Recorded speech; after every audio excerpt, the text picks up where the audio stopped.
Hi everyone, Sean here. Thank you for listening to this edition of the podcast for Take Charge of Change. I had a delightful conversation with holistic nutritionist Jodi Lee. If you're interested in understanding what a holistic nutritionist does, you'll really enjoy this podcast as she unpacks it a little bit for us. And she has some useful tips on how we can use the approach that holistic nutritionist takes to improve our health, our vitality, and our energy. I'm looking forward to future podcasts that Jodi and I will do to, again, get into some of the topics in far greater detail. So I hope you enjoy this edition of the podcast. Well, it's a real pleasure for me to welcome Jodi Lee, holistic nutritionist, to our podcast today. And Jodi, thank you so much for taking the time out of your schedule to join us. I'm glad to be here. I had the great opportunity. We actually worked with Jodi. Our practice had put a challenge out to our clients recently to do almost like a pre-holiday detox. And I think everyone that participated in the detox challenge learned an awful lot. Learned a lot about their families, about themselves, about their bodies. And everyone I talked to just had a great experience doing it, Jodi.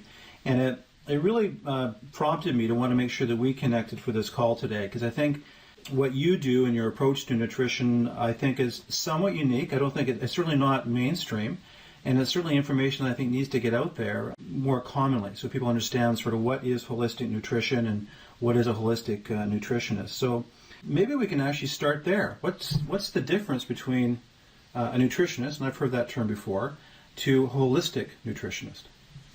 That's a great place to start. And we all have to eat. So, nutritionists generally look at that. They are really about the food and what you're eating. Now, I, as a holistic nutritionist, I focus on you. So the whole of you. Your plate's important, what you're eating, absolutely. That's definitely something that I look at, and it's a huge focus. But we tend to look at nutrition in a vacuum. And we tend to look at one food does one thing. And so if you don't have that food, it's not going to do that one thing. But you live in a society, in a family, in a culture. How do you feel about food? What do you like? Because it's no good if I come to you and say, well, this is what you're going to have to eat. And you say, I don't like any of those foods. Mm-hmm. That's not going to work out very well. So a holistic nutritionist does look at the food that you eat and how that reacts in your body. But I'm also going to look at your lifestyle. I'm going to look at your family. I'm going to look at your stress level. I'm going to look at all of those kinds of elements. So if I were to put together a plan for you, something, you come to me and you want something done or whatever, mm-hmm. I'm going to ask you what your issues are. Obviously, why did you want to come to see me? And I'm going to work with you through those issues and work on your health using food. But I'm also going to use herbs and natural remedies. I really like very, very old-fashioned stuff. Think what your great-grandmother's great-grandmother would have used. And things from the earth, the closest to Mother Nature, the better, as far as I'm concerned, because I really feel like she knows what she's doing, mm-hmm. and she's been able to guide us really well for many, many years. So that's the holistic part of it, and I look at the whole picture, not just what might be on your dinner plate. So it's more than we hear the term macronutrients, whether it's proteins or fats or carbohydrates, and then different food groups. But you're talking about other things as well. Whether it's, like you said, herbs. And a whole body approach. And so are you actually talking to people as well about their stress levels and just things that are going on in their life when you're working out those plans? Oh, absolutely. You can't look at one piece of the puzzle. And I think that goes for every practitioner, right? I mean, You can't go talk to somebody about stress and not talk about your diet.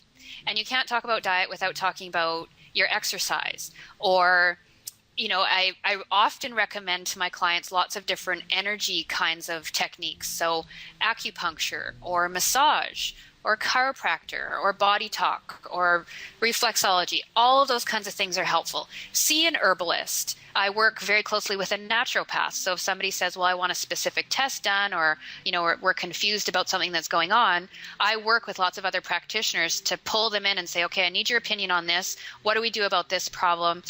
Because it reflects your lifestyle.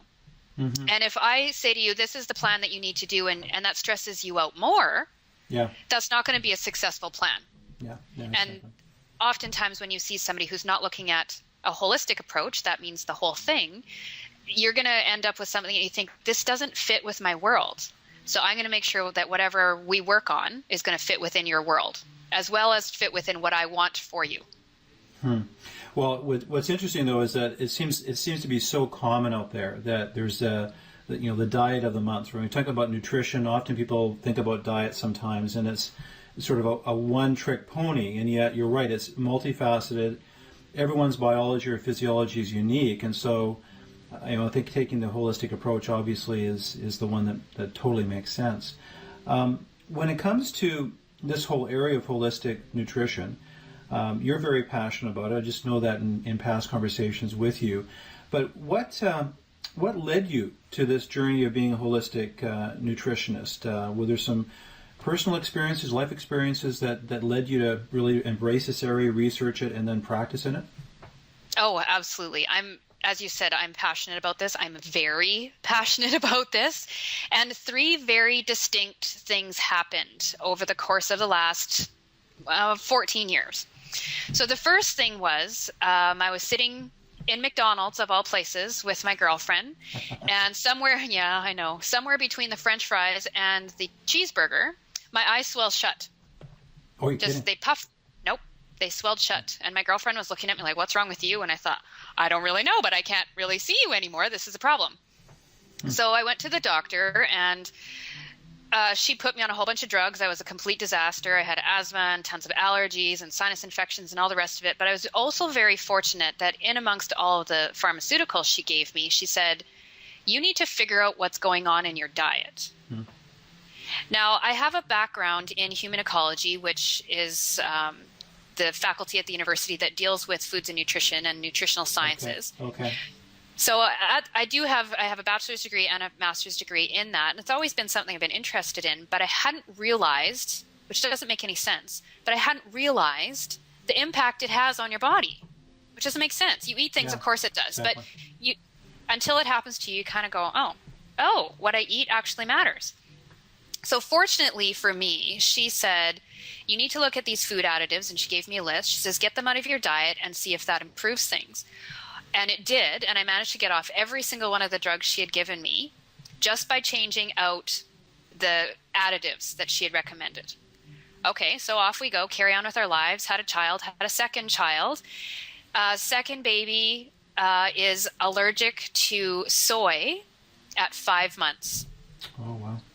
So 5 months, she's the crabbiest baby there is, and we couldn't figure out what was going on with her. So the doctor said to me, well, maybe it's milk. You should go off milk. I was breastfeeding. You should go off milk. Okay, so I go off milk and I go on soy, because what did I know? I think, okay, that's what everybody does. Soy is great. Well, this child vomited for 5 hours. It was so scary. So then we started looking into soy, because the doctor said, okay, she's allergic to soy and you need to get that out of your diet. You need to make sure, you're not having any. And when we started looking into our cupboards and on the labels and the stuff in our fridge, we were shocked that soy is in pretty much everything. We had no idea. We thought, okay, well, we won't eat tofu and I'll get rid of the soy milk and we'll be fine. Yeah, but it's in your cereal. It's pervasive. It's everywhere, yeah. It is. It's in your cereal. It's in your soup. It's in your chocolate bars. It's in your dressings. They inject it into chicken. Soy is everywhere. So we started realizing, okay, what's going on with this? And started reading up on soy, started reading up on processed foods, started getting really scared by what we were reading, and made massive, massive changes in our lives. And that really started me on the path of, okay, we need to look at this nutrition a little bit more seriously. This needs to be a focus for our family, for me professionally, and started really looking into that. And then I got sick. And I got cut off at the knees. I was working in another industry, doing very well, and I was completely flattened, and nobody could figure out what was wrong with me. And the doctor said, well, I don't know. I don't know what's wrong. All your test results are normal. Come back in a month. Well, I'd been sick for 4 or 5 months by that point, kind of thinking, well, it'll go away. It'll go away. Didn't go away. Went to the doctor and said, I don't want to wait. I don't know what the problem is. I've been doing some reading. I think you should test me for celiac disease, which is an intolerance to gluten, a protein in wheat. And she said, really? You think so? And I had a very good doctor. She really listened to me. She really believed there was something wrong. She didn't think I was crazy, even though I kind of did. And so she tested me and it came back positive. So I had celiac disease, which meant that there was no wheat, rye, barley, oats, spelt, nothing, gone. Wow, so and huge I was change. absolutely massive. Now, if you know how much stuff's got soy in it, we have no soy in our family. Now we're taking out gluten. Said, oh, okay, well, that's okay. We've done this before. It'll be fine. And they recommend that you test your children and your first degree family members. So my parents and my kids got tested, and I thought, well, we'll just test them because they say that you should do that. Never, ever thinking that anything would happen. And my daughter, the one who's already allergic to soy, came back positive for celiac as well. Wow. So we were within 10 days of each other, and she wouldn't have been diagnosed if I hadn't been, because she had no symptoms. Okay. And that's the tricky thing with celiac. And I'm very, very passionate about anything to do with celiac disease and gluten, because it's such a mystery. It can be any symptom. It hides. It's inconsistent. You'll feel fine for 6 weeks, and then you'll be flattened for 2 days, and then you'll feel fine again. Because it's not an allergy, right? It's an autoimmune response. So it's very kind of all over the place. When all of that happened and we started cleaning out our kitchen, and I had to figure out how to send this kid to school, I thought, you know what? I need to formalize this. People need to know what's going on. I need to figure out how to help others like me, because they were already phoning me. Well, how do you do this? How do you bake that? What did you say to the school? So I went and got a formal certificate in holistic nutrition. I'm also just finishing a certificate in to be a certified gluten practitioner. Okay. So with a very specific focus on everything gluten related, and it's exploded. It's incredible what people want to do for their health these days. It's amazing, and that's how I got into this. Wow, it's quite a journey, and it's interesting.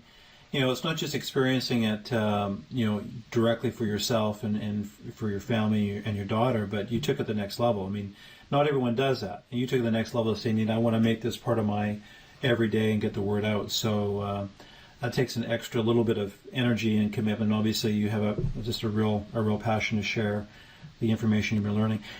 These melodies, if you want to call them, it's interesting because a lot of it, for a lot of people, hovers under the surface, right? There's internal inflammation. A lot of times, like you said, people don't know their bodies struggling with it, but it seems like it might be a very prevalent condition out there.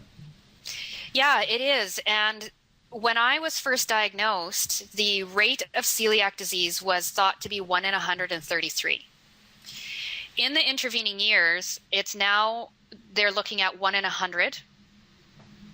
And we're seeing that come down even more.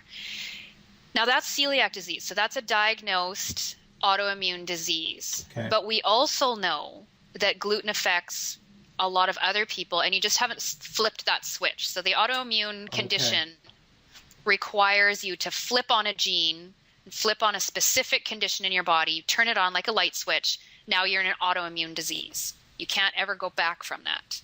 So type 1 diabetes is an autoimmune disease, thyroid disease, that kind of stuff. Gluten sensitivity, however, is crazy prevalent. And most people don't even realize, because there's not a test, right? You can't go to your doctor and say, test me for gluten sensitivity. There is one in the United States. You have to send blood work down to them to get it done. It can be a bit pricey if you don't realize that you can do it. And even a lot of naturopaths don't realize that you can do it for gluten sensitivity. But this is the one where you're bloated, or you have a headache all the time. Your knees ache. You're bumping into walls. You can't think. And it's all these kind of common types of symptoms, I guess you would say, that you could also just think, I'm stressed, I'm busy, I didn't sleep well. And so you brush it off, and you brush it off, and you brush it off, and then you can get into, you get really sick, and it can switch then into an autoimmune condition. But oftentimes you start getting lots of other problems. Your thyroid starts acting up. You've got some arthritis stuff going on. It's all those inflammatory responses. And gluten is the root of a lot of it. Well, I'm not. Well, you probably are familiar with the book. I'm not a scientist, but I remember reading William Davis's book Wheat Belly, and he really gets into some of that. I mean, there's certain parts that are fairly scientific, and he gets into how, over the last 100 years, we've bred different types of wheat, as an example, and how that process, in his opinion, based on the science out there, is, I think, part of this, right? There is this inflammatory response based on these foodstuffs that we're taking in that maybe didn't happen 60, 70, or 100 years ago. Well, here's the interesting thing about gluten. The human gut does not digest it, period. It doesn't matter whether you have a celiac disease, whether you're gluten sensitive or anything. The human gut does not digest gluten. So the whole idea that you're getting a lot of nutrition out of whole grains is a little bit fuzzy, right? Because if you're not digesting it, how are you getting anything out of it? So that's the first thing to consider, that even if we hadn't altered the wheat itself, we're not going to digest it. Now, from this evolutionary crossbreeding perspective, and a lot of people think that wheat is genetically modified. It's not. There are open field trials for it in Oregon, and open field trials mean they've planted it in a field and they want to see what's happening, which means it will infiltrate our crops eventually, but it is not on the market, so you're not going to buy it in the store. Mm-hmm. It's crossbred, which means we're trying to make it more robust. We're trying to make it so it's going to have more grains on it. It's a better crop, better yield, that kind of thing. Mm-hmm. And we've done this very quickly because we understand the science behind it. So where, 200 years ago, if you wanted to develop a new type of apple, it would take you 50 years to develop a new kind of apple. We can accelerate that now because we understand how this works. Unfortunately, our bodies have not kept up with our scientific experiments. Mm. So we can go into a lab and accelerate these processes, but our bodies don't know how to recognize these new breeds. Interesting. And they don't know how to handle them. And so in the whole evolutionary perspective, we didn't eat a lot of grains as humans, period. We're hunter-gatherers. There's not a lot of grains to be hunted and gathered, right? You're going to get more green plants, that kind of stuff. Yeah. And so once we started doing a little bit more agriculture, we needed to adapt, and our digestive system needed to catch up and be able to digest this and get nutrients out of it. Otherwise, there was no point in doing it. So fast forward to we've done all this stuff with the wheat, but our bodies have not had a chance to catch up, and so we're reacting. It's the same principle behind how come we have so many allergies right now too. Yeah, I mean that seems to be epidemic as well. I mean the schools are it's just a landmine. This question kind of segues into what you were just talking about. I mean you're working with a lot of people on an ongoing basis, and I'd be curious to know, are there some common themes that you tend to see in your, maybe it's all over the map, but are there some common three? If you had to list maybe the top three, issues that people are struggling with in the area of nutrition or health, what are you typically saying? Are you seeing some patterns out there that are kind of repeatable? Absolutely. And the number one thing is inflammation. Everybody is dealing with inflammation. If you come to me and you say, I want to lose weight, first of all, I'm going to say why? Well, because I want to feel better. Okay, how do you feel? Well, I feel tired and I feel bloated and my pants don't fit. Okay, that's inflammation. You come to me, I've got headaches. That's inflammation. My knees hurt. That's inflammation. Well, I'm not sleeping very well at night. That's inflammation too. So it's huge. So inflammation is enormous. The one that comes after that or before that or as a package is digestive issues. Okay. Which again is caused by inflammation, but people say I've got upset stomach, I've got constipation, or I've got diarrhea, I'm not digesting my food, I feel sick all the time. It's all digestively related. So these are the two things that pretty much that I see the most of, but it's also, regardless of what you come to me for, that's going to be the root of it. I've got high cholesterol. Well, let's talk about inflammation. I've got low cholesterol. Okay, let's talk about inflammation. Let's talk about digestion, because that's where it all starts.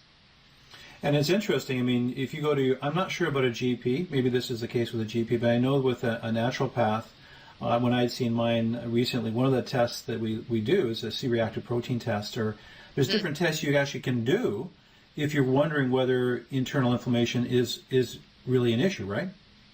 Yes, The thing with C-reactive protein, though, and your GP can do it, is that it shows end-stage inflammation. Okay. So by the time it's going to show up on C-reactive protein or your ESR, your SED rate, which is another type of inflammation, that you're really far gone. Okay. So you wouldn't have come to me. You would have already gone to see your doctor, because something's like you've kind of hit the tipping point, and now you're going to have some fairly severe symptoms. The other thing that I find, just in terms of what people struggle with, those are kind of the health issues. But then when they come to see me, some of the things they kind of struggle with, when we're putting a plan together, is I'm confused by this information. I'm confused about what my doctor's saying, what I'm seeing in the media. Okay, yeah. So I deal with that as an issue. People come to see me and say, I don't even know what to do anymore. Where do I start? So do you have any issues going on that we need to work on? No, I just need to figure out, I need to sort this information out. I don't know how to use it. So I work with that as well. I think that's a huge one. I mean, it's interesting for decades, the last 30 years, the clarion call by, I guess, the government experts, health experts, was to reduce our fat intake. And then you fast forward that and you go, well, that's not completely right. I mean, there's such a thing as good fats and omega-3s. And you start getting into the topic, and it's not black or white. It's kind of gradations, and it does take a lot of unpacking to understand it. And it's not surprising at all that people are confused, because they're not in. We have a book at home. My wife is familiar with it. I'm not as familiar with it. It's called Nourishing Traditions. I'm not sure if you're familiar with the book. And it's my Bible. Oh, really? Well, it's interesting. You read that book, and at least on the surface, you read it and you go, if the mainstream, health advice practitioners took a look at this, I mean, they would have a heart attack because it flies in the face, at least at the surface level, against everything that we've been taught the last 30 years. And so it really seems like there's a tug of war, and yet there's, I think, a lot of empirical scientific evidence now that really supports, whether it's this book, Nourishing Traditions, and I'll include that link on information in the show notes to that book in this podcast. No wonder it's so confusing, because these very conflicting points of view are out there. Yeah, absolutely. And the other thing that's, I think, really important from my perspective in the way that I do my practice is that I was a scientist first, right? I have a Master of Science in Human Ecology, and then I became a certified holistic practitioner. So I look to the science. I want to know why we thought low fat was a good idea. Where did this come from? And that's a whole different podcast probably, but I could tell you that, and I can tell you why we're confused about that, and why we're looking at fat as bad, and I can also tell you why we're very wrong. Fat is good. Interesting. Yeah. And I think that's a great segue, because we do want to do future podcasts that really focus on some of these specific areas, because I think that'd be very, very helpful for people listening. So let's say I'm, for whatever reason, I'm either brought to my knees because of stomach cramps or bloating or inflammation, or I just want to improve my health generally, and I want to improve my nutritional practices to regain my health or just improve it. Do you mind walking me through what would the experience be like working with you? Are there kind of a bit of a process you walk people through in that experience? Yeah, for sure. So the first thing I would do is we'd have a discovery session. You'd come in, it's about an hour and a half, and we basically talk. So why do you want to see me? What do you want to do? All that kind of stuff. What are your issues? And then you also need to decide whether you like me, because there's no point working with somebody you don't like, and we need to have some chemistry going on there, right? Okay. And I think that you should do that with every practitioner. Don't work with somebody you don't like. Whether you think they're brilliant or not, you're going to resist what they say to you if you don't think they're kind of an okay person. Yeah. So, and you can only do that when you get together and meet each other. So you're going to meet me. We're going to spend some time together and do our thing. And I tend to work on a coaching model. So I want you to have momentum in your health. And you can't get that if you only seek out help occasionally. Right? So if you come to see me and go, I have all these problems, and I say, okay, this is what you should do to fix them, and then I don't see you for 3 months, and then you come back, oh yeah, well, this isn't working. and then I see you 6 months later, that's not going to really get you the results you want. We need to stay on top of this. It's going to be a lot of brand new information. Sometimes it's going to be the exact opposite of what you think you should be doing. This happens a lot when I deal with people who are very fat phobic, and I say, well, you need to eat a lot of fat in your diet if you want to lose weight, and they freak out. So I need to talk to them regularly. I need to talk to them on a regular basis so that they can keep asking me questions, and I can keep repeating myself and reinforcing and keeping them on task, and let's try this and let's try that. The other thing is, I tend to work with people who are fairly complicated, right? When you seek out a nutritionist, you've tried a lot of other things. You got a usually complicated scenario. Yeah. And we need to figure out what's going to work. And it's going to be different for you than what it would be different for your wife or for somebody you worked with, or, you know, my family. So I want to put together, usually it's a 3 to 6 month plan, and we see each other regularly, and I'm going to make you some recommendations, and you're going to follow them. But if it doesn't work, we're going to catch them quickly, because I'm never going to let you go longer than 2 weeks without talking to me. So we kind of go, well, you know, I know you told me that I should do this, but I don't like it. Oh, okay, well, I can give you a different idea. And let's try something else. So I'm your personal health detective, essentially, for this whole time. And this is going to give you momentum. It's also going to keep you accountable. Exactly. Because if I give you a plan and you walk away, it's like, well, she won't know I'm not doing it because I'm just never going to go back to her. But if you get into a coaching program with me, you're going to come back to me. You've paid for it. We've set up our plan. So you're going to stick to it because I'm going to ask you, so did you do that? How did it go? How did you feel? What happened? And I'm going to have the expectation that you're going to be giving me feedback. So that's certainly one way of doing it. I can also do kind of a short strategy session if you have something really simple to come to me. I see lots of people come to me with their cholesterol, and my cholesterol is really, really high. I have to get it down. Well, no, you don't. Let's talk through that. Here's a plan to get it to where it should be, and that's not necessarily low, but that can be, we can do that kind of in a 3-session type of package. I also offer lots of classes. I love to teach. It's one of my favorite things to do. So I love doing workshops or classes. I also do some group coaching stuff. So when I get full in the coaching packages that are one-on-one, but you still want to see me, or if you want something that's at a different price point, I can do it as a group. So I get, 4 or 5 people together and say, okay, we're all going to work on healing your gut. So let's do heal your gut strategies. It doesn't even matter what your health concern is. Everybody needs to heal their gut. Come into this program, and then you can do that. So I'm also very passionate about being accessible. I think one of the problems that we have as a society is it's really hard to get quality nutrition information because we don't have grandparents anymore. We don't have people who learned it from their grandparents, and we don't have that information of, well, this is how I kept your brothers and sisters and your aunts and uncles alive all this time, so why don't you do it? We don't have that information. So it's really hard to find it, because the government likes to keep things quiet, and the media only likes things that make a splash on the front page. So I want to have lots of different options for people to get some of my information. I also put lots of stuff on my website, and you can kind of, get a feel for what I do there and get lots of information. So I want it to be accessible to everybody. That's perfect. I think there's a lot of valuable points here, but one of the ones that resonates with me is the whole accountability thing. We can all have great information, a great plan, and specific strategies about what we need to do, but it's when you build in that accountability piece that just, I think for a lot of people, just leverages up the potential success of the program. It's important. Absolutely. The other thing I find too is people really want to talk to someone. They just want to talk about it. Because often you've been to your doctor, you've been rushed, you've been told there's nothing wrong with you, you've been told you're crazy, go away now, I have other people to see. And so when you get to talk to me every 2 weeks, and you get to just say, this is what's going on, I don't like it, I'm upset about this, I'm frustrated, whatever, or, I know you told me not to have any wine and I had some, or I didn't have any and I'm really, really excited about that. Well, you've got a cheerleader, right? I'll hold your hand through both of those things. And people just want to have somebody to help them. And it's really hard to find that.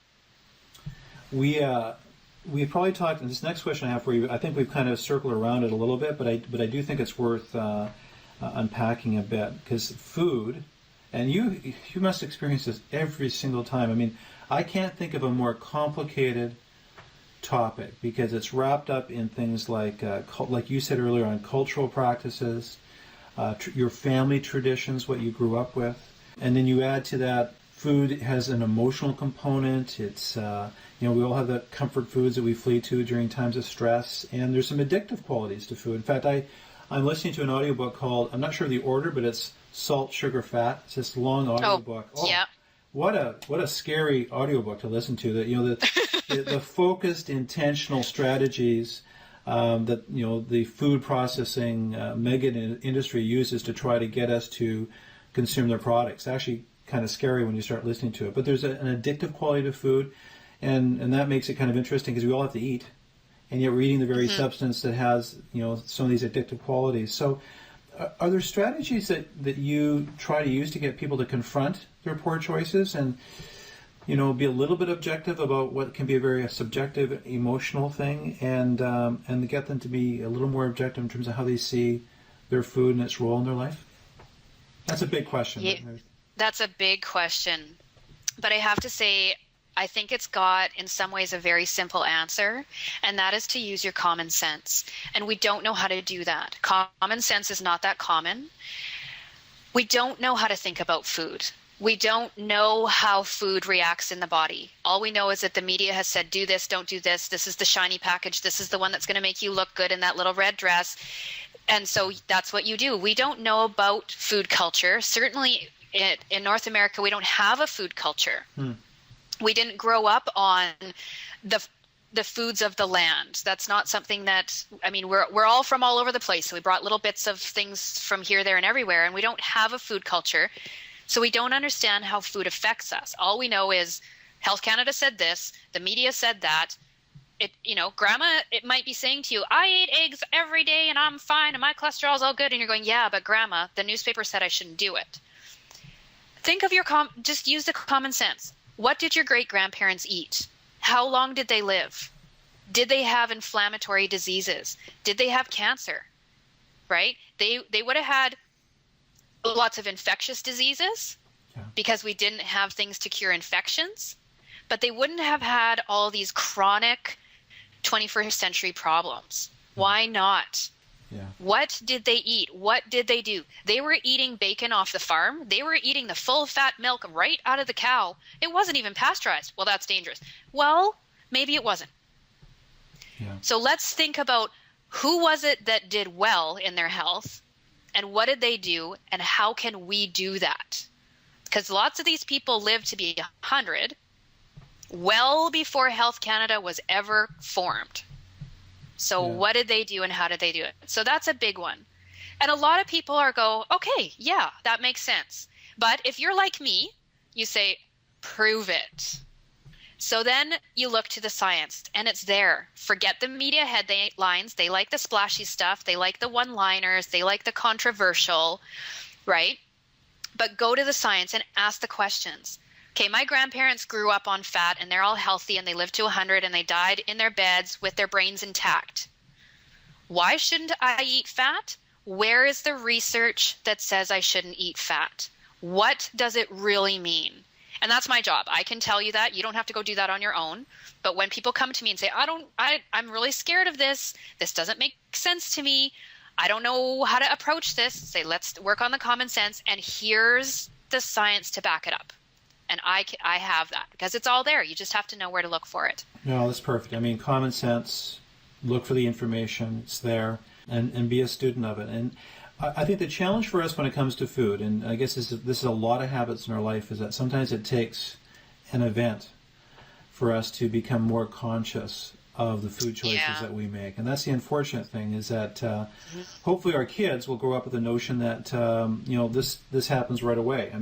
This is how it works. This is food preparation. These are the things you need to be aware of. And they grow up with it. And the generation right now is in a transition phase. At least people are asking some really important questions. And it seems like things are tipping in a different direction, which is really exciting. And it's going to be interesting to see how it evolves. And you're on the front line of doing that. We've talked about a lot of different things, and there's going to be some great opportunity to unpack some specific areas in future podcasts. But before we close today, at Take Charge of Change, we're about helping to build personal and organizational resiliency, and that's really there to help people deal with, and organizations to deal with change. Change is all around us, and we need to be resilient through those periods of change. So if you had to give us 3 tips for leading a more resilient life through food choices and nutrition, what would those top 3 tips be for you? Eat real food. Eat it in its whole form. If your grandmother wouldn't recognize it, if you can't replicate it in your own kitchen, you can't pronounce it, and you don't know where it came from, put it back. Perfect. Jodi, thanks so much. I really enjoyed having a chance to connect with you on the call to talk about this, and looking forward to our future conversations on it. So thank you. You're welcome.